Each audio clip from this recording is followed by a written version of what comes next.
I'm Holly. And I'm Patrick. I'm the pharmacy manager at Randall Mill Pharmacy. Today's video, we're going to be talking about allergies and allergic rhinitis. So Patrick, let's kick off the video with what is allergic rhinitis? Yeah, so allergic rhinitis is also known as hay fever, and it's just typically like inflammation of the lining of the nose based on allergies. Some of the more common symptoms include runny nose, itchy nose, drainage, those types of things.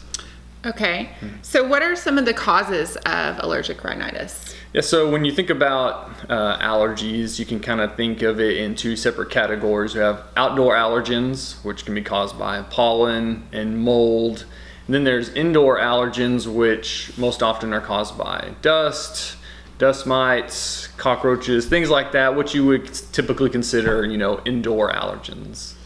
Do you have some tips on symptom relief for allergic rhinitis? Yes, I do. So the first thing you want to think about with allergic rhinitis is what's causing the allergy reaction. Okay, so the things we just talked about, you want to try to avoid. So if you know in the spring every year you're going to start having a runny nose, lots of sneezing, well then you want to do your best to avoid coming in contact with those allergens. And the same can be said about indoor. If you notice that you start to sneeze and you're having a lot of drainage and you can figure out what in your house is causing that, then you want to make sure that the house is kept clean and whatever the allergen is can be removed to help prevent allergic rhinitis. Right, so some things as far as outdoor allergies are concerned, on the daily you can do check the air quality.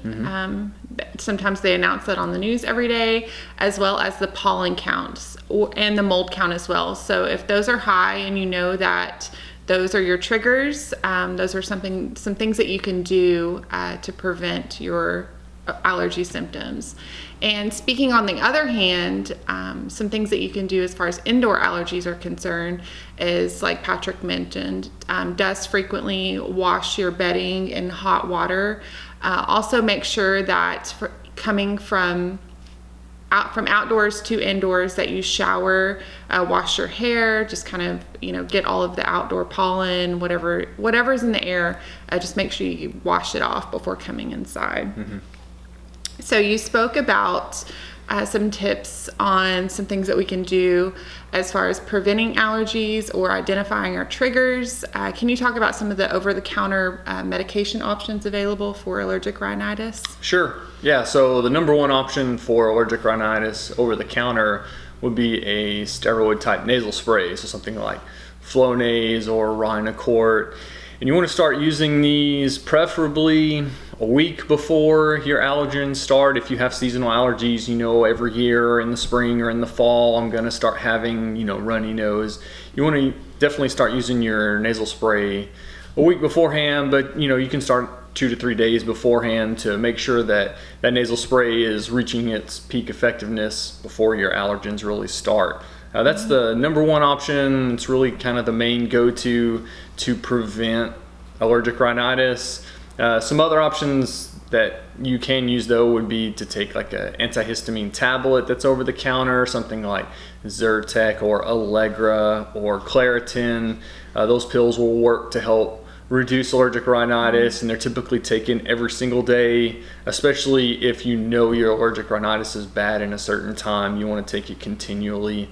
A more specific type of medication would be something like Sudafed, which is an oral decongestant. That's typically only used if you have sinus pressure and nasal congestion. Sudafed's going to work to really open up the nasal passages. And then lastly, if you're experiencing like dryness, your nose is real dry, maybe even like a nosebleed, that kind of thing, you can use nasal irrigation. We have saline solution over the counter to really keep things moist and prevent those issues from occurring.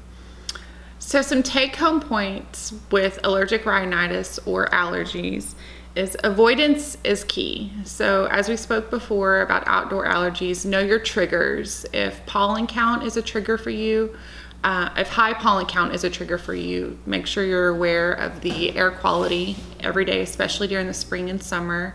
If indoor allergies, so you tend to suffer with allergies all year. Some things that you want to consider, make sure you dust frequently.